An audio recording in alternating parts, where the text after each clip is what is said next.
over 30 years, Point of Grace has shared music, faith, and friendship with listeners across the country. Now Denise, Lee, and Shelley are inviting you into their circle. Welcome to Circle of Friends, the podcast. It's Point of Grace. Each week they're talking real life, current events, stories of true friendship, wisdom from God's Word, and all their favorite things. If you're looking for a little company, a few laughs, and a lot of Jesus to hold it together, Circle of Friends, the podcast is waiting for you. Subscribe now wherever you listen or watch podcasts, and circle up with Point of Grace.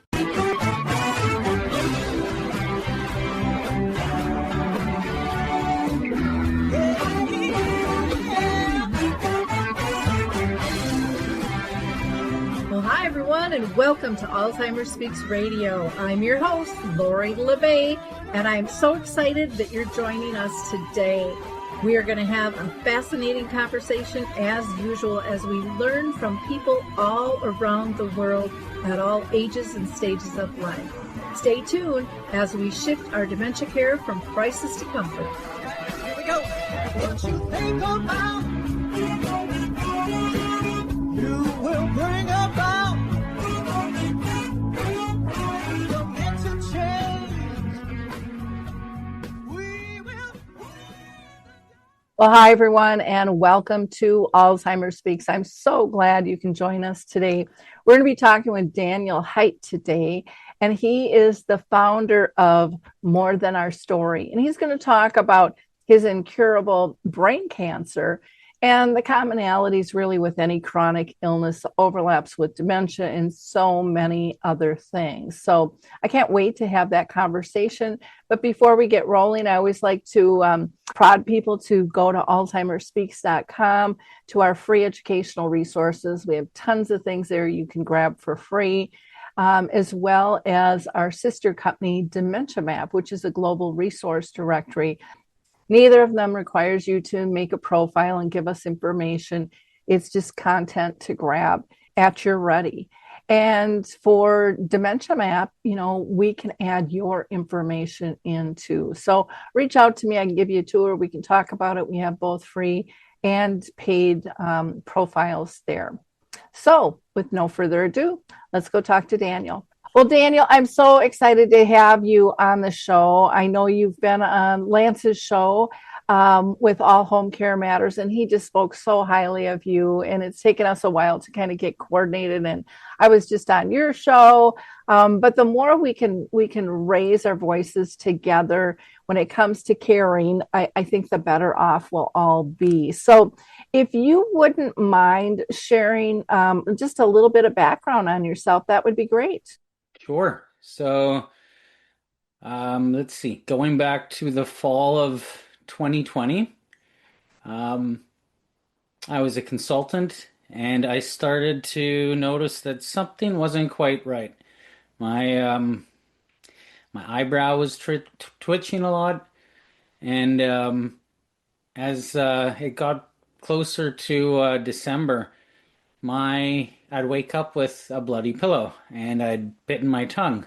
Unbeknownst to me, I was having seizures, and it wasn't until early December I was sitting in this very chair on a work call with my colleagues, and I had a seizure, one of the first real seizure that I was awake for, and so they pulled up my file. They sent the paramedics over to get me, and it just so happened a couple hours later, I was staring at a CT scan of my brain tumor, and life really just changed in an instant.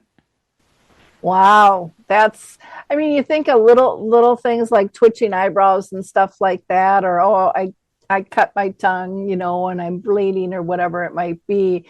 You don't think of them as that big of a deal, kind of little goofy things in life. Not at all. Like, I just played it off as I was a single father at the time, obviously a little bit overworked because of everything. My son was like 2, I think, back then, so it was taking a lot of my time. Let's just say that. So I just played it off as, hey, I'm just tired. I'm just really burnt out. But Never in a million years did I think, oh, well, it's obviously brain cancer. Like that was not even on my radar. Yeah. Oh my gosh. Well, and that must have been terrifying. Did you go to the doctor by yourself, just not thinking it was going to be that big of a deal, or did you have a friend or somebody go with you, or? So because of the fact that I had a seizure, I pretty much remember coming through. The paramedics were loading me into the ambulance. So, thankfully, it was during COVID too, actually. So nobody was able to kind of come and visit me, but I did have to spend the night at the in the hospital. They had to transport me to a local larger hospital that so they could take an MRI the next morning to kind of get a better picture and confirm the initial CT scan diagnosis. Wow. Wow, I can't even imagine of how isolating that must have felt.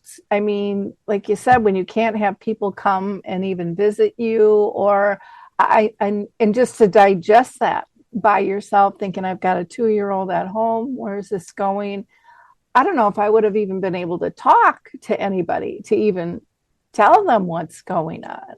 Took a little bit. I immediately called my one friend just to kind of let them know. Then I called my dad just so he could take care of my son, and yeah, it was strange. I was never really panicked because I knew that wasn't the end of it. Like I'm Mm-hmm. still here.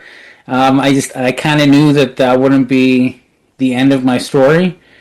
Mm-hmm. So I don't know why I wasn't more thrown for a loop, but I remained calm as much as possible and just kind of took it one day at a time. My dad had brain cancer, and we found out a really goofy way too. And he was like 2.5 hours away from us up at the lake. And he went in, and it was like just starting to get to be a blizzard up north.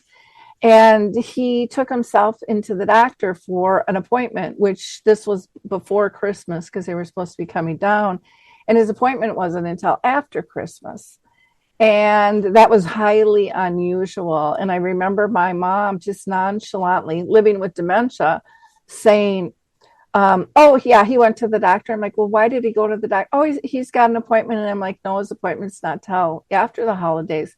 Oh, that's right. He was throwing up blood in the toilet, just totally flatline, like it's totally normal. And so I got everybody kind of flying in different directions and calling the police because I was scared to death if he went off the road. He had a white car, we'd never find him. And I knew something was really off because that was not my dad. And I had the neighbors come up and get my mom dressed. And my dad ended up making it home. And then they threw him right in the car with my directions, bringing him back to the hospital saying something's wrong. We all got in the car. And just as we walked in the hospital, he got done with his MRI, so we went into the consultation. And it was a smaller town up in Aiken, Minnesota, and they said, he's got a brain tumor. You need to put him in the car and get him into the cities right now. And we were just like, I mean, he was healthy, he was strong.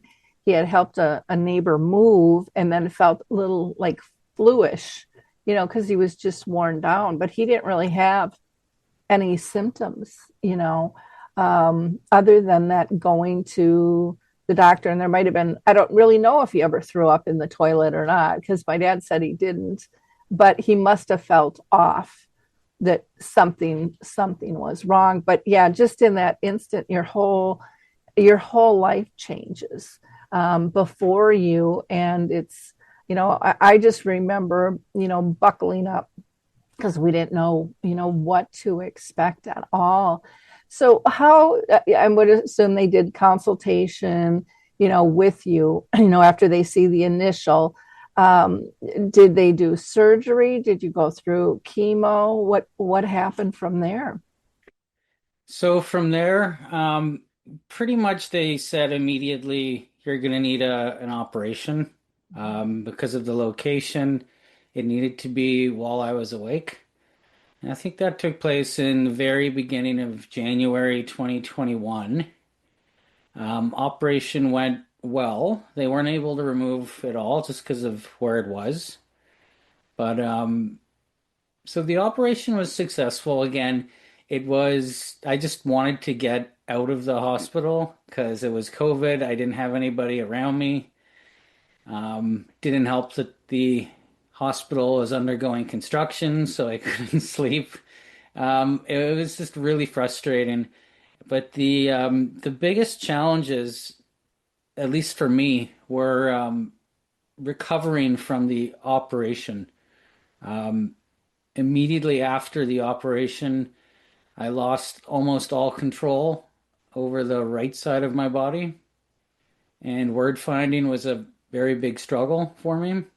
Um, so it was really just the coming to terms and learning to give myself grace that they would warn me that these things could possibly happen, and they did. And it was really just a matter of dancing that fine line between I'm angry, I want to get better, and just telling yourself slow down, take it one day at a time. It's not a sprint, it's a marathon. And really just, holding on to hope that I would get better, as I did eventually.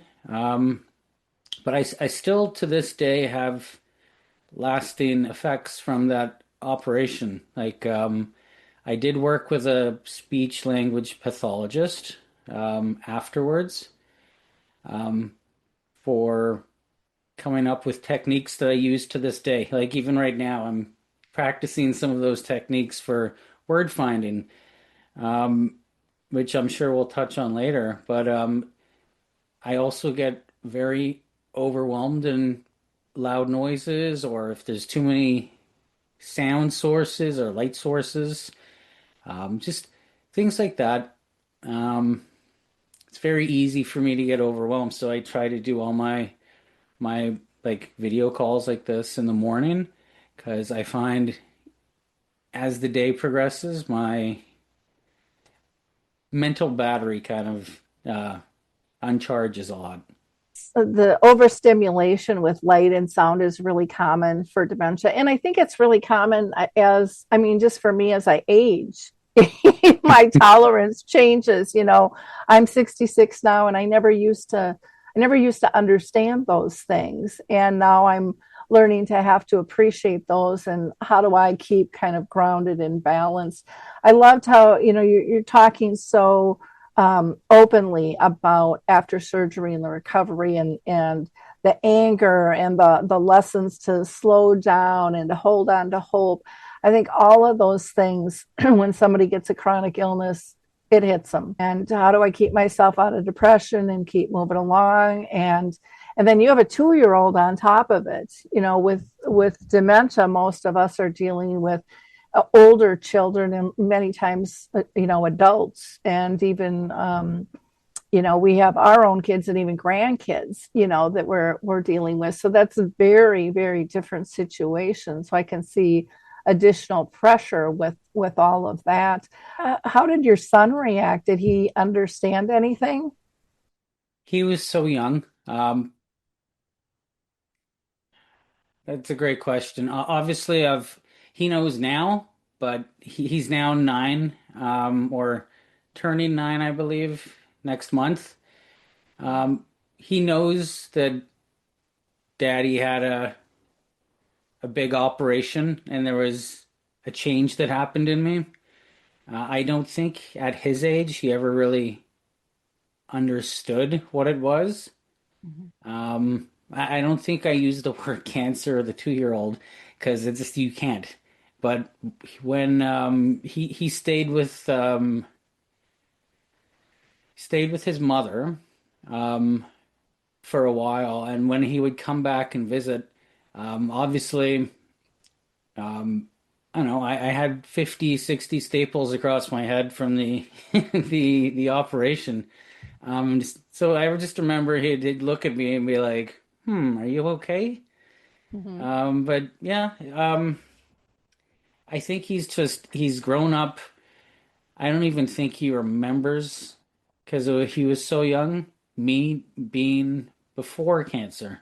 Caring for someone with dementia is one of the toughest journeys, but you don't have to do it alone. I'm Allison Schreier, and my experience caring for my husband inspired me to create Zinnia, a therapeutic streaming service designed to support people living with dementia and reduce caregiver stress. Zinnia offers research-backed videos intentionally created for people with dementia, engaging, calming, and easy to follow. Whether you need to ease agitation, create moments of joy, or make daily routines smoother, Zinnia is here to help. Family and professional caregivers use our content to turn challenges into opportunities for connection. Accessible by subscription on mobile devices and connected TVs, Zinnia is simple to use whenever you need it. Because when caregiving feels easier, life feels better.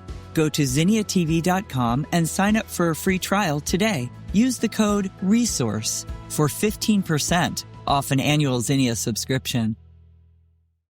So I think he's just kind of grown up knowing that it's kind of his new normal, I guess.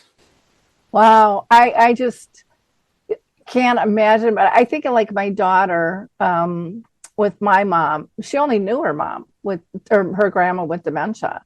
And so there was nothing to explain. You know, that's just who grandma was. And they were just two peas in a pod. So close, and kids are so accepting. You know, they just want to be loved and play and care for one another and stuff. And so, but I would imagine it might be hard too with adults around, because we tend to yap about what's going on and how do you protect your child from that, or was that not a concern that would confuse him at all? It was never really a concern. I just wanted to be open with him as much as possible. I've never hidden the fact that, you know, something happened to me. Okay. It was very clear as I was healing that, you know, I was a little bit different. Since then I've closed the gap quite a bit, but mentally, you know, I still need to excuse myself from a room if it's too loud or things like that. So, and he's very, very, very aware of all of these kind of things. So, yeah, I don't know. I never really held back or worried about him overhearing the truth, because that's what it is. It's the truth. You know, I appreciate that, because I think so often I hear in families, if it's dementia or other things, they don't share with the kids, and yet the child's life gets turned upside down. Routines change, you know, who is the focus in the family can change for periods of time, and we might not tell them, but they know something's shaking loose and they want to help, and by not letting them know, it kind of puts them in a closet. And, you know, when I've gone into schools and taught, and we've talked openly about these types of things, I was shocked, like how many kids and this is older kids, but junior high and high school, were caring for a loved one who had some form of chronic illness. And the number of them that said they were never told the truth, but they all knew something was going on, but they kind of got pushed away to help. And then when they were finally able to step in, everyone recognized what a huge impact they had in terms of being able to help and use their creative minds, you know, to engage and do things, because they just think on a different level than grown-ups do, and it empowers them. So I am very much aligned with that myself, and but I still see families really struggle, not even with with little kids, but with their adult children and friends and work and colleagues. They just, you know, so many people have grown up, especially our very elderly, that, you know, this is kind of our dirty laundry and we keep it in the house. And it's like, there's nothing dirty about it. It's just life. You know, this stuff happens. And I think the more we can talk about the realities of life and how do we care for ourselves and others during this process is extremely important. Now, you started, I'll call it a movement, More Than Our Story. You want to explain that to people? Sure. I just want to call out something before we discuss more than our story. I was talking about my support network and something I just want to call out here at the top. Um, about a month after my operation, I reconnected with somebody special I just married her actually. I think almost 2 years ago now.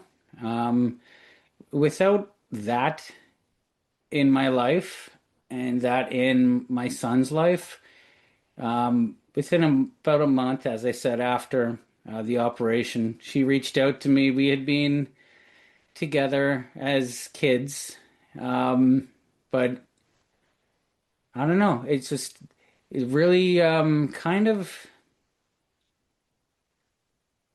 I don't know, funny the way the universe works. We were, I guess, always meant to be together because when she reached out a month after, she had no idea what I was going through. Um, so it was during COVID, obviously. So isolated, everyone's in their own bubbles. But she had recently undergone an operation herself. So she was kind of reflecting on, lots of stuff, life. And without her entering my life, I don't think I would have been able to be at the same level of recovery. I owe her so much. She's yeah, I'd say she's my soulmate, absolutely. And Wow, that's pretty cool. thanks to her, she's helped me a lot. She's been with me. There was after my operation, I had an option of clinical trials or immediately go to chemotherapy and radiation. I went for the clinical trial route. So there's not a single day where she wasn't with me. Um, she was working full time, but she still found the time to come with me every day to the hospital. And that was really that meant a lot. It really kept me in a good headspace, having a partner who was there with me, supporting me. And I just want to thank her. Wow, that's. I think it's extremely important for us to let people help, and so often it's really easy to push people away and not want to be a burden. And I mean, all of those things that you hear people say, but it's just, it's precious to have that kind of love and support. Yep. And some people never experience that all of their life. And we never know when it's going to waltz into ours or if we're going to allow it, to even come into our lives and stuff. So well, thanks for sharing that. You want to expand a little, or start, I should say, on More Than Our Story?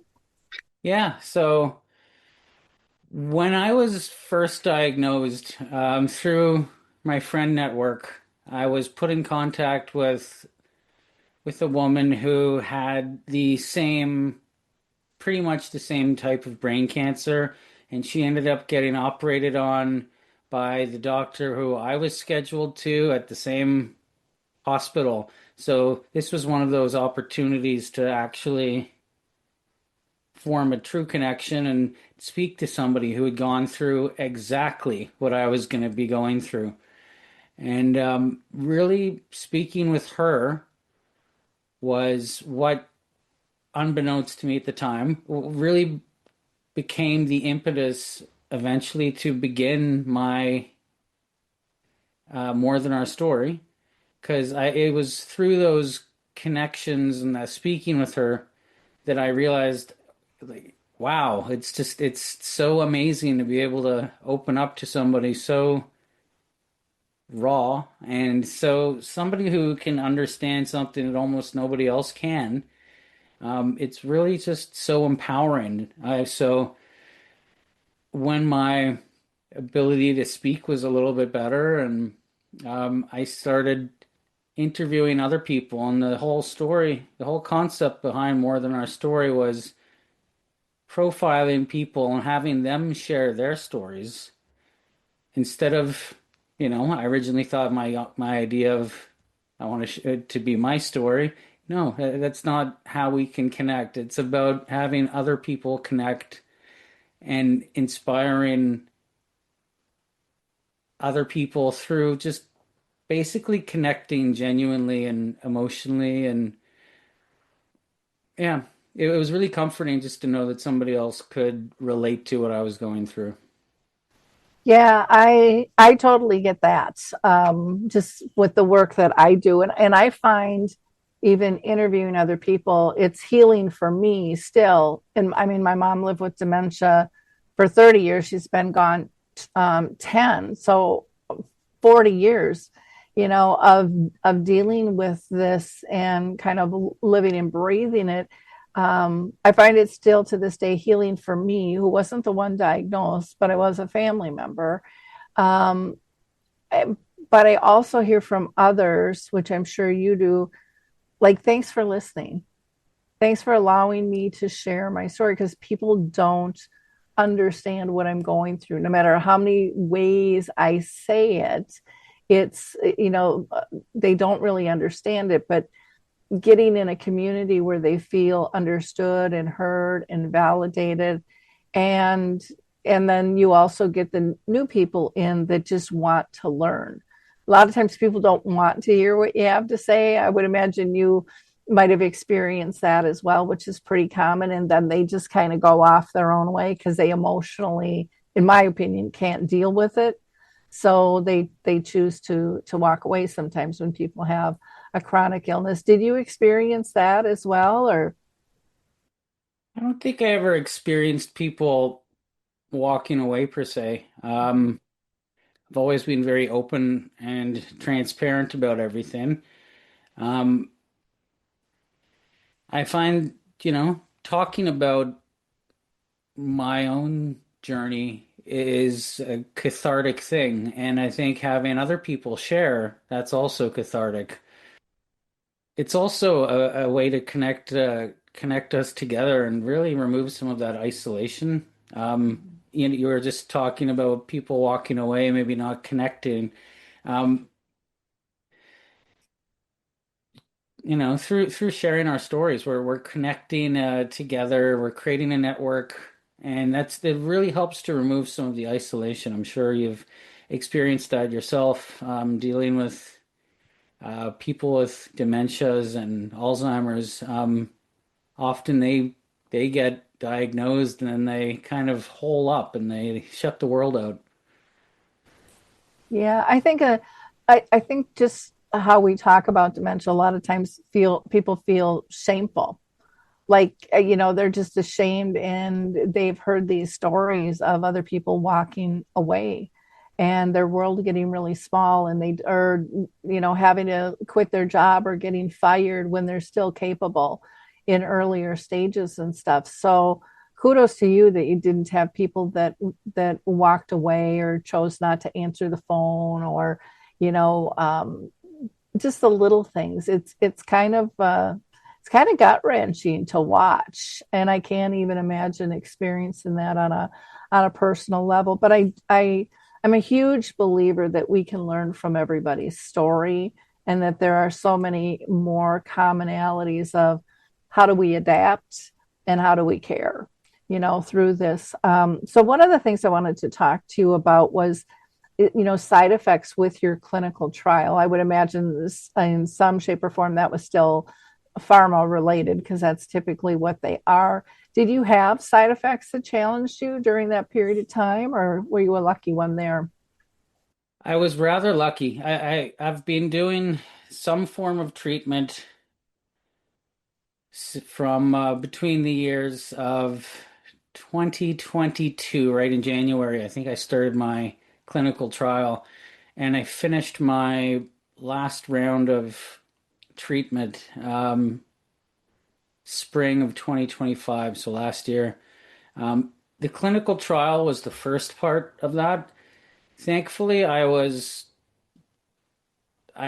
didn't really have bad side effects. Now, so the drug actually passed. It's now available for people, Oh, but cool. it didn't work for me because it was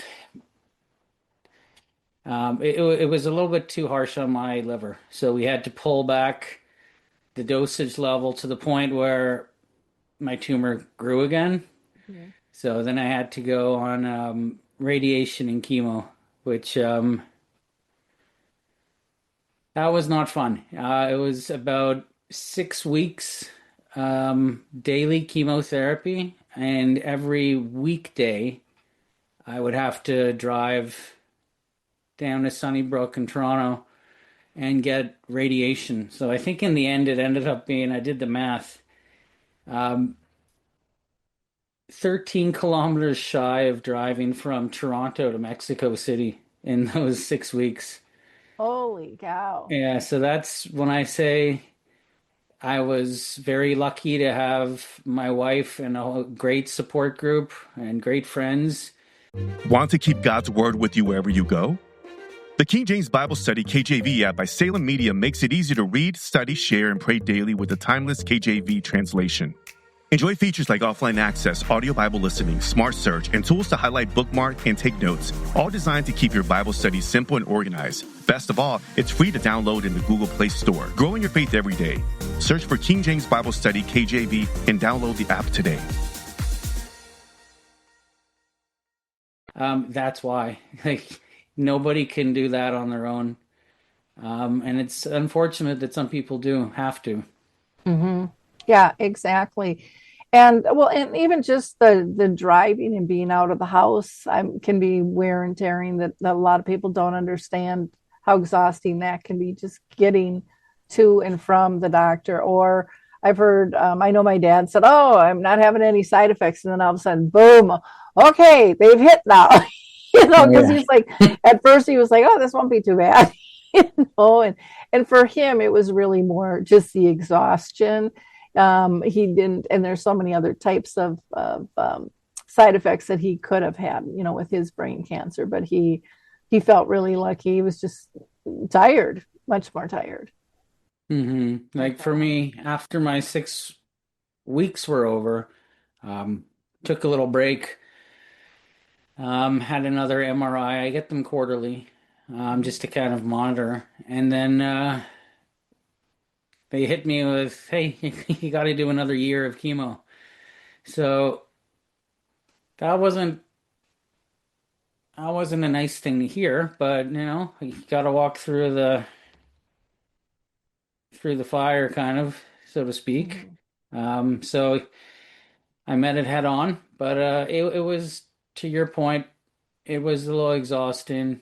Um, Thankfully, I could take him at home.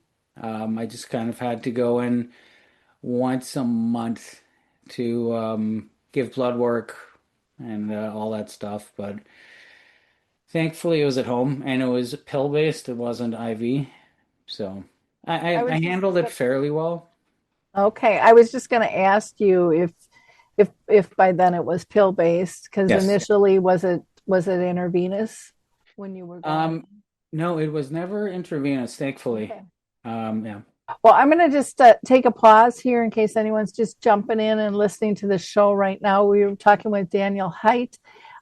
He is the founder of More Than Our Story. He's been sharing about his brain cancer journey and how that overlaps with so many other chronic illnesses in terms of how you adapt and how you care. His website is morethanOurstory.com. He is on Linktree, YouTube, Instagram, and Facebook, and we'll have all that contact information for you. But definitely check out the work that he's doing.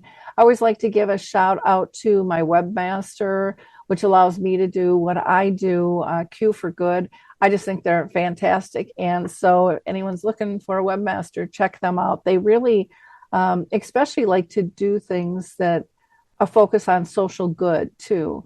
And that was something that I found very intriguing with them. So I want to get back to Daniel though, talk kind of about managing your journey, keeping your mind and heart positive in terms of the future, keeping up a good solid network. Are there other things that you would recommend to people in terms of diet or exercise or therapies or engagement? Yeah, obviously, any chronic disease is a life-changing moment. Um, at least for me, embracing life with cancer is it's about finding a balance between acknowledging um, the challenges, but Mhm. also maintaining positivity. It's also you can't just deal with it. You need to survive. Like you need in order to survive, you need to set yourself goals, stay busy, focus on the positive, um, practice self-care, keep a good sense of humor, celebrate milestones. I like to say this thing, live life looking through the windshield, not the rearview mirror. It's always despite the challenges that cancer or any chronic illness can bring, it's you're still living your life. There's nothing different about you. It's I'd have to say if there's one thing you definitely need to make sure you've got a strong support system, and you can't be afraid to ask for help.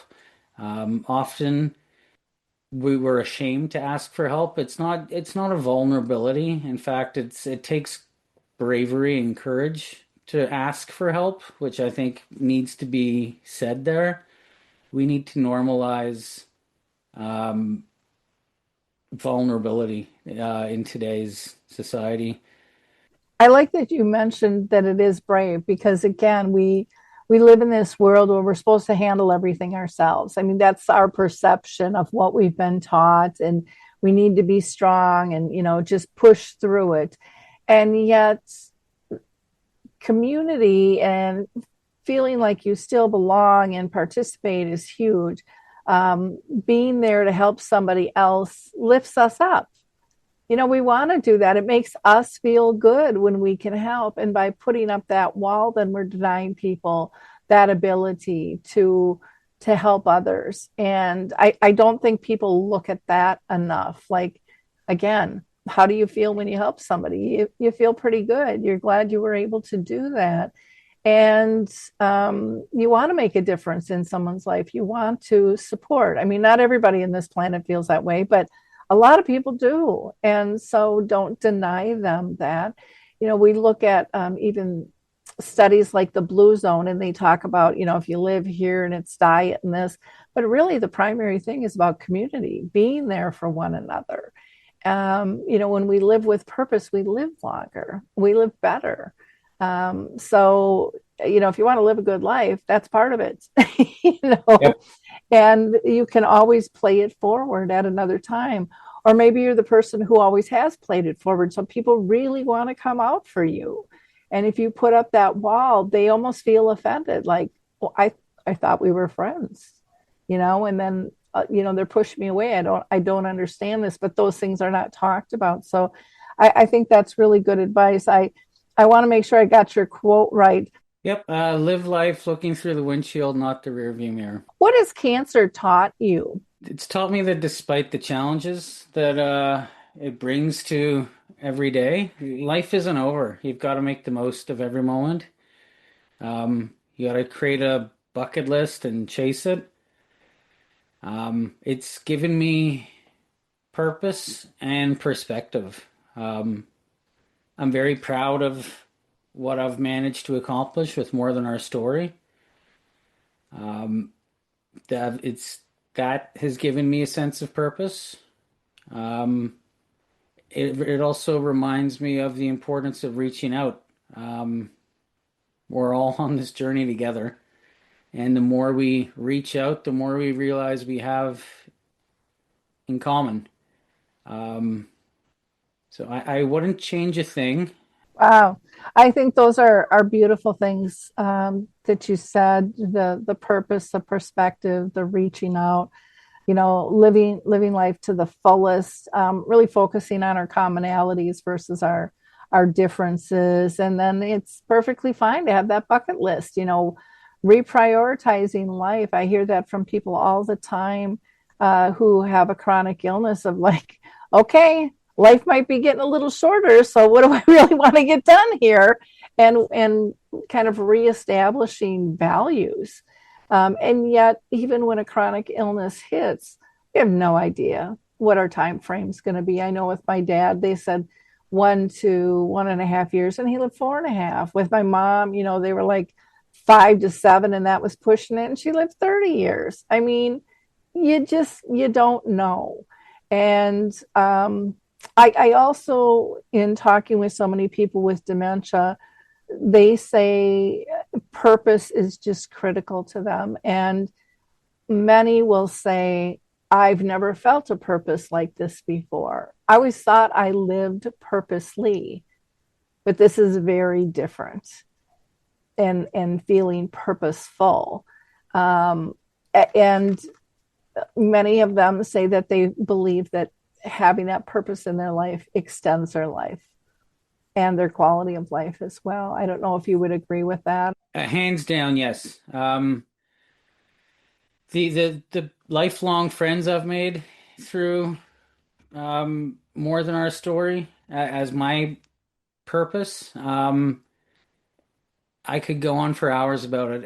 It's really just opened my eyes to the value of living purposefully, as you put it. And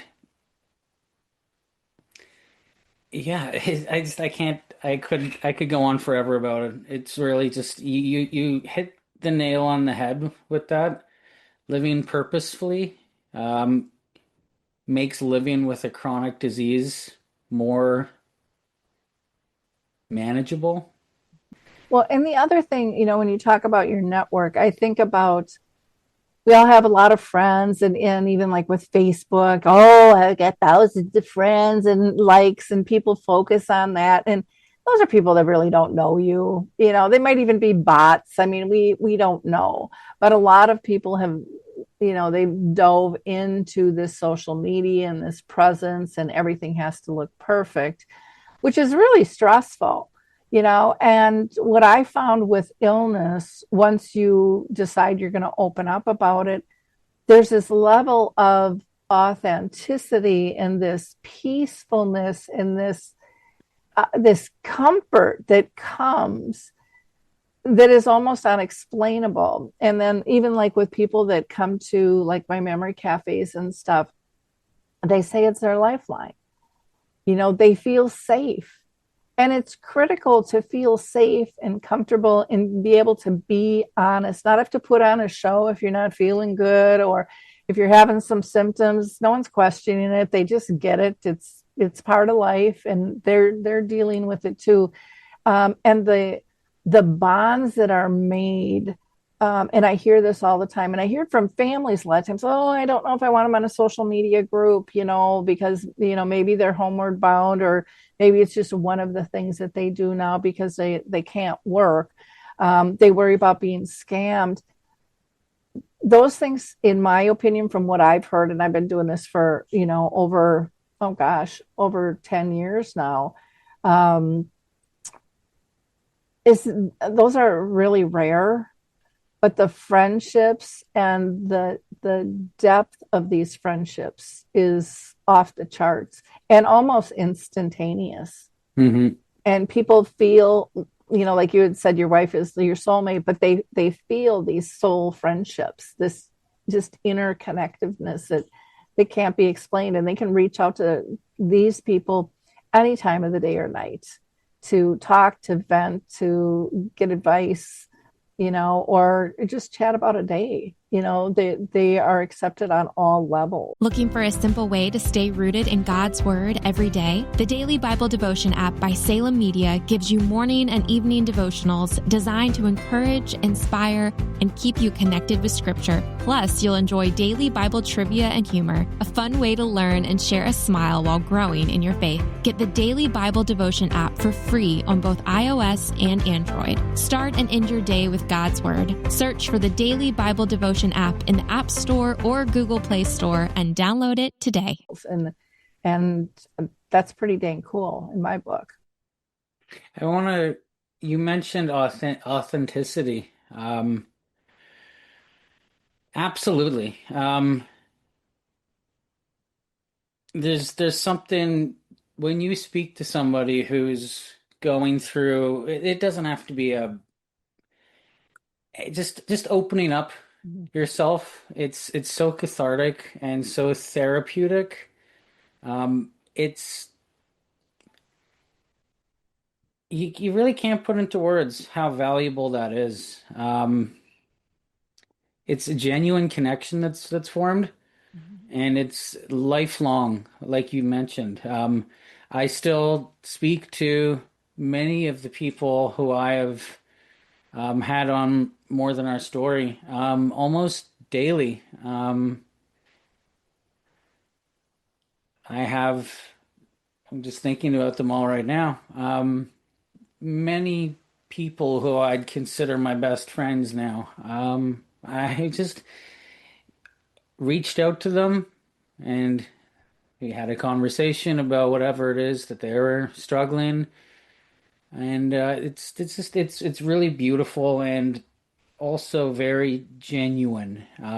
So that's authenticity. Absolutely. Yeah.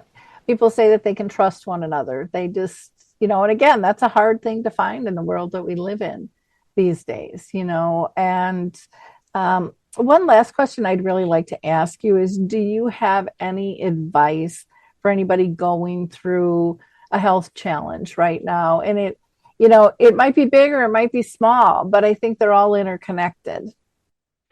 Yeah, each day offers opportunities to find happiness. I think I said something about this earlier, but it's really about finding a balance between acknowledging the challenges present and embracing life with resilience and grace. It's really about finding a positive mindset. Mm-hmm. And I guess one thing I could say is find an outlet to express yourself. Finding that outlet will really maybe help you find that purpose. If you can start expressing yourself, often with chronic diseases, we don't like to express ourselves or we keep it in. But what you should do is start painting, start singing, just start doing something.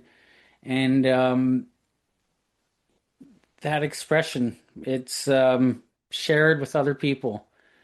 And then the other one is just, again, ask for help. It's not being vulnerable, it's brave. It takes courage. So really just life is a journey. It's not a destination. Enjoy the ride and hopefully it's not alone. Yeah, exactly. I think those are all really great points that you gave people. And it might be, like you said, painting or music or going for a walk or eating differently or, starting some type of new hobby. I mean, it could be travel, it could be sharing your stories. Maybe you're going to start writing or doing short videos or doing a legacy book of what's important to you and, what you've learned through life. I mean, it's absolutely endless. And I would add, don't let anybody tell you can't.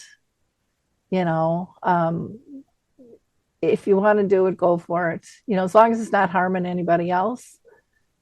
Absolutely. Go for it, because it's about your soul and your body that you have to care for. So, Well, Daniel, thank you so much. This has just been such a great conversation, and hopefully my audience understands that, caring is caring, illness is illness. Yeah, they're different, but they are every illness and every opportunity to care. There's ways to adjust. There's ways that we can deal with it and cope and adapt and just make everybody's life a little bit easier. Because, like you said, this is a team sport, or it should be.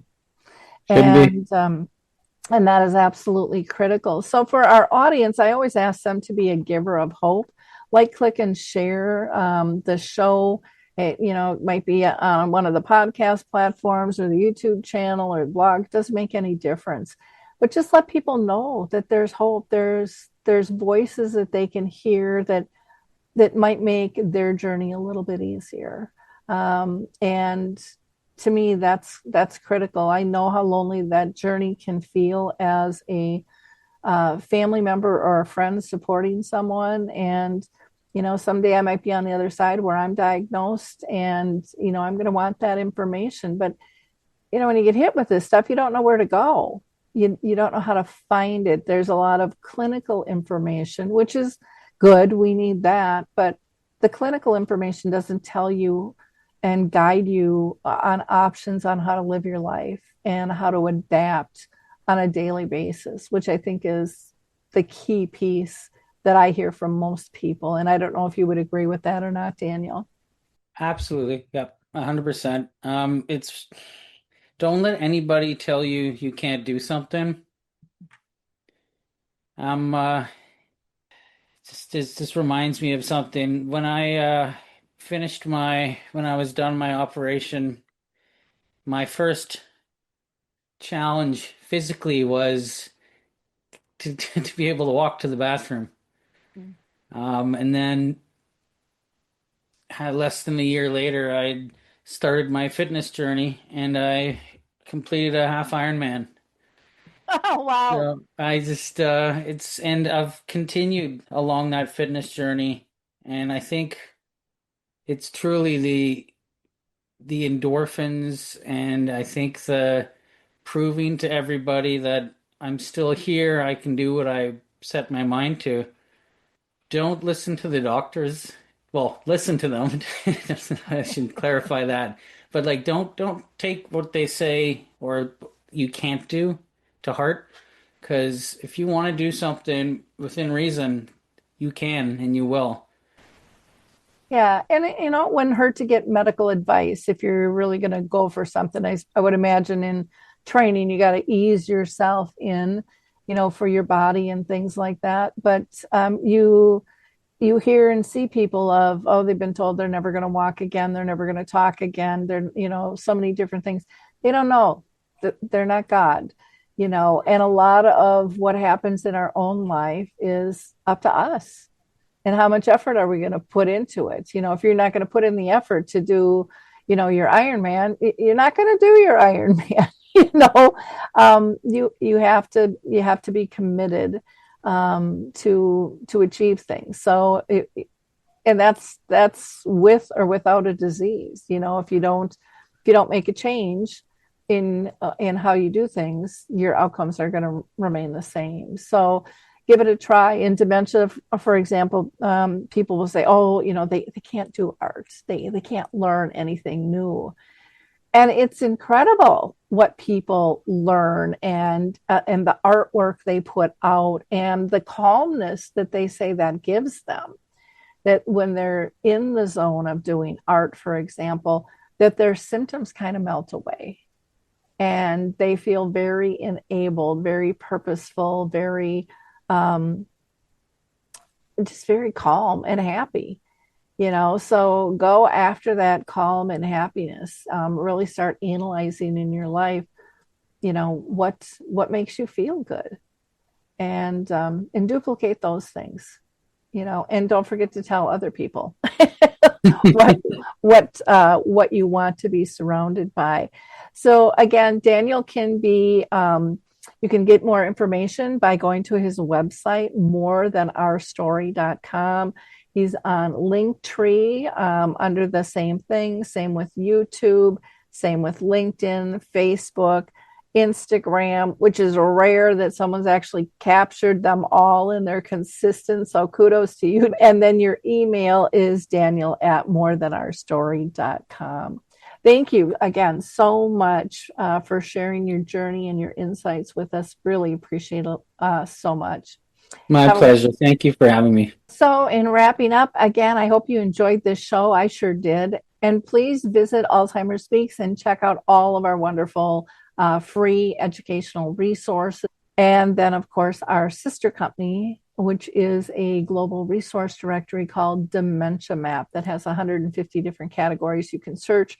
We're building that slowly. So if you happen to have a service, product, or tool, please go ahead and add yours in there as well, or reach out to me and we can talk a little more.